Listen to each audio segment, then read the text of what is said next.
نن که بچې هر څومره آرام خوري کوي پلار ورته د آرام خورۍ چل ښایي سهار وختي ورته بسته په غاړه کې کوي شابه بچې تر زوی ته دې وګوره که نه تربور چې تربور نه کمې غوږ یې د پرې کولو دی خر چې خر نه کمې غوږ یې د پرې کولو دی تربور ته یې وګوره څنګه بنګله جوړه کړه او هغه څنګه ګاډۍ واخېسته او موټر کې ګرځي او جایداد یې واخېست بچې داسې شه چې موږ سترګې اوچتې کې دی وایي چې هر څنګه آرامه مې پیدا کړه او که د چا جیب مې وواو او که د چا غلا مې وکړه او که سرکاري نوکر شم او کرپشن مې وکړه خو چې دغسې بنګله جوړه کړم او داسې ګاډۍ واله دا چل ورته موږ ښایو چتم بچي له موږ سپاره لاس کې ورنکړه جومات ته ځه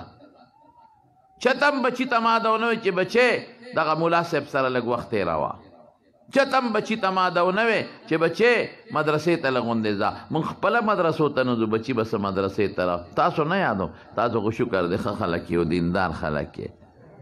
د خدای پاک فضل دی 45-46 ماشومان ستاسو نن د مدرسې نه فارغېږي خو هم تاسو رالیږلي دي تا د مټه نیولې دي دا د خدای پاک فضل او د خدای کرم دی کم مور پلار چې بچي سره محنت او خواري کړې ده د هغې بچي نه رب العالمین عبدالله ابن مبارک غوندې شخصیت جوړ کړی وخت کم دی ما مولانا خان افضل صاحب ته ویلي مې زما 2 مدرسو کې درس ما ته بیان ډېر ګرانې ستړی مې هم ډېر زیات 6 غنټې متواتر مې درس او 3 غنټې مې سفري خو دا 3-4 کال دی چې دی ما پسې غریب راځي نو مجبور یې کړم مې ځه واپس یې کې به راځم لږ وخت له به راشم عبدالله ابن مبارک مختصر درته وایم دا د پلارو مبارک او د یو امیر صاحب د باغ نوکرو باغبانو باغ به ولا ساته د امیر صاحب میلمانه رالل نو عموما چې د چا میلمانه راشي نو اوس یې بوځي چې ته باغ ته بوځي پټو ته بوځي بار ماحول ته فارم هاوس ته بوځي د دم یو باغو میلمانه باغ ته بوتل دی چې ځو باغ کې به خوراک کوو باغ کې سور هم دی ګلونه هم دي میوې هم دی هلته به چکر ولګو نو په لاره یې ورته د خپل نوکر مبارک صفت کو چې زما نوکر دی او ډېر زیات نیک سړی دی او حلال خور دی آرام خور نه دی او ډېر ښایسته باغ یې راله لګولی دی او ګلونه دي هر قسمه میوه ده پکې چې کله باغ ته ورسېدل سره د میلمنو نو امیر صاحب مبارک ته وی یو انار راوړه انار یې راوړه چې ماته کاغه تریو مبارک ورشه انار خوږ انار راوړه هغه بل غټ انار و کچره ویڼه چې ماته کاغه د هغې نه تور شو تریو بس د امیر صاحب پاره سرته وخته چې اوسه پورې په لاره ما د دې نیکبخت صفتونه وکړل میلمنو ته دا خو یې د په شرمونو شرمولم دې خوږ او تریو ټول انار راودي بل راوړه ته پکې خوږ او تریخ نه پېژنې تریو چې بل یې راوړه هغه هم تور شو هلکه مبارکه دا ته څه کې ته تور شه او خوږ پکې نه پېژنې وې نه صاحب ته څنګه دې باغبانې چې ته پکې خوږ او تریو نه پېژنې وی صاحب تا خو زه دې له نه مقرر کړی چې زه به د انار سکم او خوږ او تریو به پکې ګورم زه خو دې له مقرر یم چې د دې باغ خصمانه دله وکړم وګوره که بوټې کمي میوه پکې کمی اوبې خرابي چمن خرابي سورې خرابي لاندې ځای ګندی نو ما ته ووایه زه خو دې له مقرر یم کمه میوه نشته وګوره پکې کم بوټې نشته وګوره سوري ته وګوره صفایۍ ته دې وګوره لختي ته دې وګوره اوبو ته وی تا انار نه دي سکلی وی ولې خدای خفه کم تا ما ته ویلی دي چې انار سکه زه دې څه خبر یم یو انار دانه بغیر ستا د اجازت نه خو د جهنم اور دی بس د امیر صاحب پاره نورو پرېوته او شملې اوچته شوه د پارې په ځای چې داسې حلالي مزدور او نوکر دې ته حلالي مزدور وی او نن سبا خدای دې وبخن باغبان به مالک له به خپل باغ د باغ مالک له به میوه وروستو راځي او د هغه د رشته دارانو کورونو ته پیټه یې مخکې تلي ویلې زه باغبان یې منو زه ناظر یې منو نو ناظر یې پلار نه مالک نه وړه د مالک په اجازت بالکل به د نه منې نه کي درکوي به د نه حلال وړه حرامه نه رب دې تاسو ما د حرامو نه ساتي بس حرام خراب شوی رسول الله مبارک فرمایي کمه غوښه نبته من ححت چې د حرامو نه زرغونه ده فالنار اولا به د دې دا د اور ځای دی بس د دې ځای اور دی بس امیر صاحب سور کې شو خوشحاله شو دې ته حلالي وایي داسې د چا نشته چې کور ته سنګ راغی اډر یې وکړه د مبارک چې ته به نن نه پس په باغ کې مزدوري او خدمت نه کې، ته به نن راځې د بادشاه محل کې ګورنر هاوس کې به خدمت کې. خپل محل ته یې راوغوښته، محل کې لګیا د خدمت. او ټیک ده صاحب چې کوم ځای ته به ستا نوکر یم، هلته هم دې ښه دی خوشحاله دی، ښځه یې خوشحاله ده. نو یو ځل امیر صاحب په خپل اجره کې ناست دی او پریشانه دی. مبارک صاحب ورته وایي امیر صاحب ډېر پریشانه نه وي، څو ورځو نه دې وینم تندی دې ګونجي او خپه خپه مخ دې توري. وایي مبارک ډېر خپه یم. ولې؟ وایي زما لور پیغله شوې ده، ته یې وینې رینې په دې کور کې، او ډېر خلک راځي رښتیا غواړي، بادشاهان بچوله، وزیران بچوله او سرمایهدار. پس پریشانه په دې چې دا لور چاله په نکاح ورکړم، په دې خپه یم. اسوه چې ته مالدار بچی لی ورکم او زما دا لور سبا خپه. واقعي مور پلار سره د اولاد ډېر زیات فکر وکړم، بیا دا لور په دې پریشانه. مبارک ورته وایي وی صاحب زه به یو فارموله وښیم، په هغې عمل وکړه، لور به دې مستقبل کې خوشحاله. څنګه مبارکه؟ وی په دې ټولو رشتو کې چې څوک یې غواړي نیک وګوره، هغه نیک لی ورکړه. اذا خطب الیکم من ترضون دینه وخلقه فزوجوه ایاها. رسول الله مبارک فرمایي چې څوک د نه لور غواړي او دین یې ښي او خوی یې ښي نو ولی ورکړي، او که ور دې نه کړه نو بیا فساد، بیا به لوی فساد عریض او لوی فساد به پیدا شي. بس د پیغمبر په وینا عمل وکړه که نیک سړي له ورکړه، ژوند به یې ښي. یاره مبارکه زما ښځې ټول ټینشن او پریشاني ختمه کړه چې ښځې له لاړ. یا ښځې وایي زه خو چې پریشان یم څو ورځونه د دې لور دپاره، او دغه یوه لور یې وه او نیک او خوبصورت هم وه. مبارک خو زما ټینشن ختم کړه. څنګه؟ وایي په دې رشتو کې وګوره چې څوک یې غواړي چې کوم نیکي او خوی یې ښي هغه له ورکوه. غربت ته مه ګوره، مالدارۍ ته. بعضې مالدار به یې لور به دې سبا وایي ټکی چې خوی یې ښي او د شریعت مطابق یې ورکه. ښځه وایي دا خو یې درته ښکلې خبره کړې ده، بس اوس به یې معلومات وکړو چې کوم هلک پکې اخلاق او دین ښي، بس هغه لی ورکو.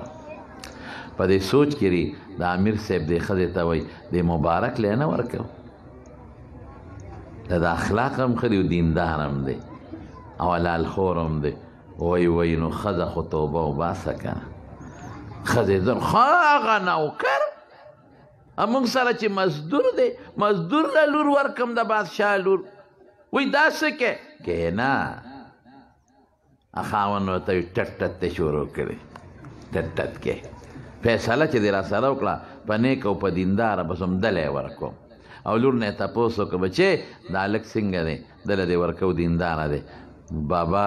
بیبي زما هم دقسې دینداره خوښ دی. خبره خلاصه ده. دې کې څه دي؟ ډوډۍ خو د خدای په لاس کې ده. او زما وروڼو موږ دیندار ته نه ګورو. زموږ علاقه کې یو جینۍ یو هلک وغوښته، ډېر ښکلی هلک و، ښایسته او حافظ قرآن، په مخ یې ږیره و، خوبصورت هلک اوس هم شته. جینۍ ته مور وی پلانکې دې غواړي ورکوم. وایي هغه شیخ کوړي له شیخ کوړی ګوره د ږیرې توهین شه. د پیغمبر د سنتو ږیره د واجباتو نه ده، واجبه ده. پرون ما طالبانو ته په ترمذي شریف کې په دلایلو ثابته کړه چې دا واجب ده ږیره. او بیا شیخ کوړي د ږیرې توهین کې شیخ کوړي له ما ورکې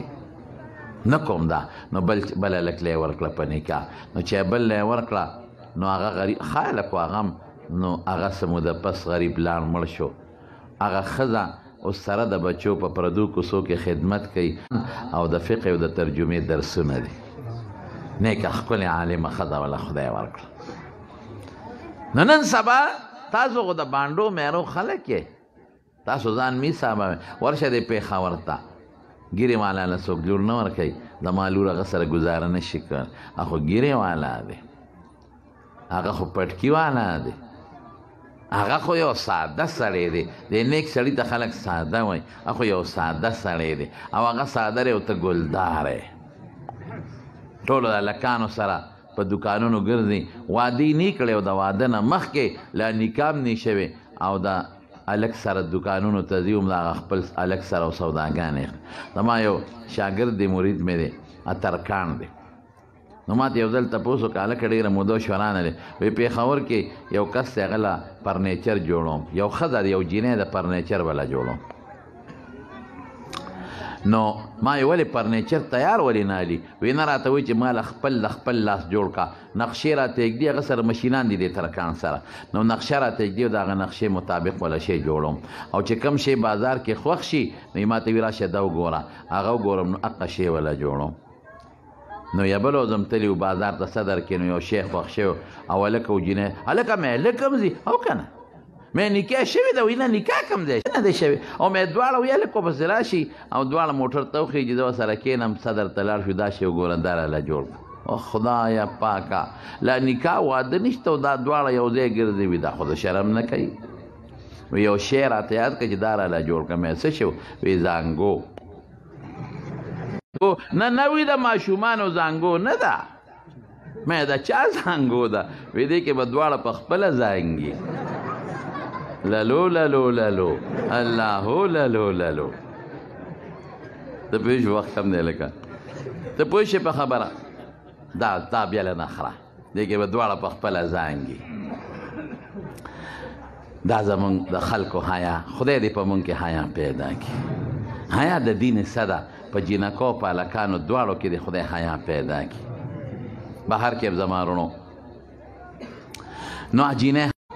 او ښځې ته صرف دونه ووایي وایي زه به دله روټۍ رالیږم زما روټۍ بس خورې او ترکاري که د پلار د کور نه دې راشي هغې مه خبره و چې هله خیراتي ورکوم زما به خورې ګوره دې ته اولاد بچ کول وایي ډوډۍ به یې رالیږله خوراک ترکاري به یې رالیږله او سب ترکاري به وه غریب چې ته ټماټر او چټني مټني او سړه روټۍ هغه یې پرې وخوړه څلوېښت ورځې پس کور ته بیبي له راغی چې راغې ښځه ورته په ژړا شوه او ورته څه وایي مبارکه تا د لیدلې نوم وایي ولې نو زه چې د نوم خوښه نو ولې دې ودولم خلک د واده شپې ته خو هلک هم خوشحالېږي او جینۍ نو ته ما له 40 ورځې پس راغلې څه چلو او سپورې ډوډۍ دې راباندې وخوړې ما خو مور پلار نه دي خبره کړې دا ولې وایي ښځې ستا پلار ډېر ښه سړی دی او نیک سړی دی خو بیا م امیر دی نو یریږم چې اسې په مال کې چې ته حرام مرام نه نو ما 40 ورځې په تا حلاله ډوډۍ وخوړه او پاکه روټۍ د مزدورۍ نو ستا وینه کې که د پلار د کور څه وو نو هغه تې ووتل نو زما نیت دا دی چې اوس به ما تا یو ځای شو که موږ له خدای بچی راکړي نو نیت مې دا دی چې په هغه بچي د رسول الله مبارک د احادیثو علم کوم نو چې د پاکې وینې نه پیدا شي زما وینه هم پاکه او ستا هم پاکه شوه نو خفه کېږه مه د پلار دې زه ډېر عزت کوم خو دا او اتفاق ته ګوره چې یو بل سره یو ځای شو نو خدای پاک د هغې نه وله بچی ورکړه او بچي له نوم کېښود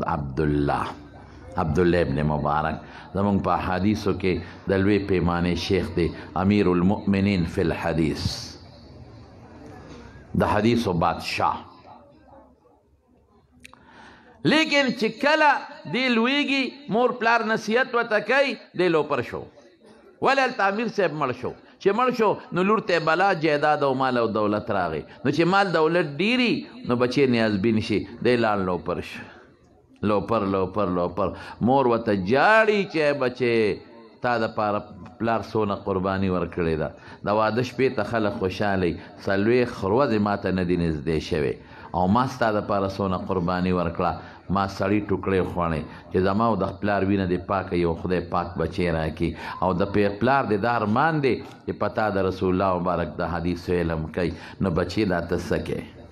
جاړي پلار ورته جاړي خو دې نه سمېږي عقب پزول خلکو سره ګرځي لوپرانو سره ګرځي اخره کې عبدالله ابن مبارک وایي یو ځل مې خوب لیده په یو باغ کې ودیم او یو مرغۍ د باغ په دې شاخونو ټوپونه وایي د یو شاخ نه بل خوا ټوپ وایي او د بل شاخ نه بل خوا ټوپ وایي ویناګانه دې مرغۍ د قرآن شریف تلاوت شروع کړ او تلاوت کې څه وایي الم یأن للذین آمنوا ان تخشع قلوبهم لذکر الله مسلمان لاله هغه وخت نه دی راغلی چې د الله د یاد دپاره د زړه کې یره پیدا شي د خدای نه ویریږي زړه کې خوف خشیت پیدا شي یره پیدا شي چې ما نه به الله تپوس کوي هغه وخت لا مسلمان ده اوسه پورې نه دی راغلی وی چې راویښ شوم چې دا خو مرغۍ ما ته واورول دا څه شو او خوب بس پوه شو چې واقعي دا زه په کوم طرف سره یم زما پلار ماله څونه قرباني ورکړې ده زما مور څونه قرباني ورکړې ده او زما دپاره او زما د فایدې دپاره که زه لوپر شوم پلار مور خو مې سبا به مړي نو ماله تاوان دی د آخرت او د دنیا او که زه نیک شوم خو ماله فایده ده بس لاړ پلار ته بابا زه تجارت کوم ماله پیسې راکړه علم یې ورته ونه وي ماله بچې بس پلار یې په دې سوچ وکړه چې دا علم نه کوي نه دی کوي ما خو دې له غوښتی و ما خو خواري دې له کړې وه خو دا تجارت کوي تجارت تیو کیلو پری نه خو به بچ شي که نه پلار پیسې ورکړې لاړ ووته او د رسول الله مبارک د حدیثو زده کولی شروع کړل خو به یو مدرسه کې علم نه حاصلېده خو به ګرځېده حدیثو پسې یو سره دوه حدیثه بل سره پنځه بل سره لس بل سره شل کاپي قلم به ورسره و او په لارو کوڅو کې به ګرځېده او علم به حاصله و بلا کتابونه یې ولیکل او په څاروي یې بار کړل او راغې کور طریقه کې اوسېده کوفې سره خوا کې چې کور ته راغې پلار ول استقبال لره ووته او دوست په څارو باندې بار اچولې دی او تارپالې پې اچولې چې نور وبې خراب نه کړي پلار خوشحاله و چې بچي مې تجارت کړی چې دننه شو ورته غاړه وتوته هغه ډېره موده پس پر سفر دغه تجارت نه راته پلار ورته بچې تجارت دې څنګه وی بابا ډېر کامیاب وی دا بارونه چې ګورې دا ټوله زما ګټه ده ګورې دا مې ګټلي دي دا دونه بارونه پلار نور خوشحاله شو وی بچې څه تجارت دې کړی دی وی درته یې ښیم چې تارپال یې لرې کو کټونو کې او په کتاب راکوز کړه ټول د دین کتابونه بابا دا رسول الله مبارک د حدیث و تجارت میں کړی دی دا مې کړی دی دا حدیث مې را جمع کړل دا اوهو پلار او مور سترګو کې خوشحالۍ نه اوښکې ګرځي بچې هم دې دپاره موږ د خدای نه غوښتی وی هله بچې دمه شه نورې پیسې در کوم که تجارت کې د کمې وي چې هغه هم پوره کې لاړ خدای ته لوی شیخ الحدیث جوړ کړ محدث ته خدای جوړ کړ زموږ د امام بخاري امام مسلم امام ترمذي نسائی د دې ټولو په شیوخو کې دی او زموږ د امام ابو حنیفه رحمت الله علیه په شاګردانو کې سبحان الله لوی شیخ او زموږ د تصوف څلورو طریقو کې نوم را روان دی ورځي لوی شخصیت ته خدای جوړ کړ دا د چا د برکت نه دا د مور او پلار د برکت نه موږ تاسو نه د بچو تپوس کېږي نو مختصر صرف یو خبره یې درته کوم حج له به ته مالدارو نو غریبانان به خیراتي او مفت بوتله نو یو ځل حج له روانو مرګري ورسره دي نو په یو لاره تېرېده نو یو ماشومه جینۍ وه هغې یو مړه مرغۍ راواغېسته او د خپې نه ونیوه کور ته تله نو عبدالله ابن مبارک وایي چې دا ماشومه په دې مړه مرغۍ څه کوي وایي بچې په دې څه کوې وایي کاکاجي مونږ یتیمانان یو پلار هم مړ دی او مور هم ډېره حیاداره د کور کې ناسته د مزدوري نشته نو نن مېرونه او مونږ ډېر زیات اوږي نو ما ته مې مور وی چې بچې ورشه چې ته مردار څوک وره راوړه چې پاخې کم ځکه دا ماشومان یتیمانان له ته جاړي څوک هم ورسره دې وخت کې مونږ له مردار هم جایز ده نو دا مرغۍ مې راواغېسته چې دا په اوبو کې وخوټ کړو چې ماشومانو له یې ورکړو نو ړې ویړه مې یو درد وکړ درد یتیمانان بچي او ماشومان بچي او دې حالت خدای دا به څه کېږي نو خپل نوکر ته وایي مرګري ته وی زمونږ واپس رقې ته څونه پیسې لګي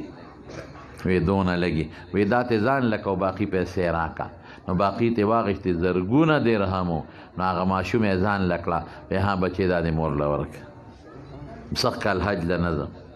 ډېر مې کړي دي بیا بشي نو حج له لانړه پیسې هغه ماشوم او یتیمانانو له ورکړې نو په دغه کال د عرفات میدان کې یو عالم خوب ولید وی الله پاک فرشتو نه تپوس کې څومره خلک راغلی دی وی الله دومره راغلی دی وی دا ټول مې حج ولا کراس که نه قبلوم د دوی حجونه الله له څوک جواب ورکولی شي نه قبلوم زه بیا وی یاره د دې ټولو حجونه قبلومه د یو سړي د وجې قبلوم چې هغه حج له نه دی راغلی په خپله خو د هغه د مخه د دویم قبلوم او د هغه هم قبلومه فرشتې ورته وي الله دا څوک دی وی دا عبدالله ابن مبارک دی نه دی راغلی نیت یې کړی وی انما الاعمال بالنیات د هغه مې قبول کو د هغه د مخه مې د دې نور هم ورسره قبول او لوی محدث دی خدای پاک اوس وخت لږ دی ګنې ما به درته ټول واقعات ذکر کړي خو ماښام وخت یو زم ډېر زیات ستړی نو بنیادي خبره زما وروڼو دا ده چې دا په تاسو لازمه ده تاسو له پکار دادي چې تاسو د خپل بچي مدرسو کې داخل کې مدرسو ته راولې نیکان ته جوړ کې عالمان ته جوړ کې حافظان ته جوړ کې او قاریان د خپلو بچو نه جوړ کې چې دا بچي مو دینداره شي. اوس خو مولانا جناب د کاروبار لپاره وظیفه وخت ډېر لږ دی نو ښه دا وبخیم یو کارونه دي ورته وښیم. نو به هر کیف بیا به چې ته څه وخت راشم اوږد بیان به وکړم په دې به اکتفا وکړو. خو بنیادي خبره دا ده تاسو نه به صرف د یوې خبرې مطالبه کوم.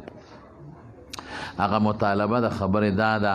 چې تاسو به خپل بچي راولئ او په دا مدرسه کې به داخلوئ. ښه نه داسې نه که نه په جمع انشاءالله ووایئ ماشاءالله. او دویم به دا کوئ که خیر انشاءالله چې د مدرسې سره به امداد هم کوئ. د دې خو د وینا ضرورت هم نشته ځکه ما ستاسو امداد ولید الحمدلله. ټول وایي الحمدلله. امداد به کوئ که نه څوک امداد کوي لاس اوچت کې انشاءالله ورسره ووایئ ماشاءالله. نو تاسو ټول به دې سره مدد کوئ. مولانا خان افضل صاحب ډېر محنت کوي الحمدلله او دا ټول علما کرام ول راغلي دي د دې د سره ورولي او اعتماد دی نو دا مدد به هم کوئ.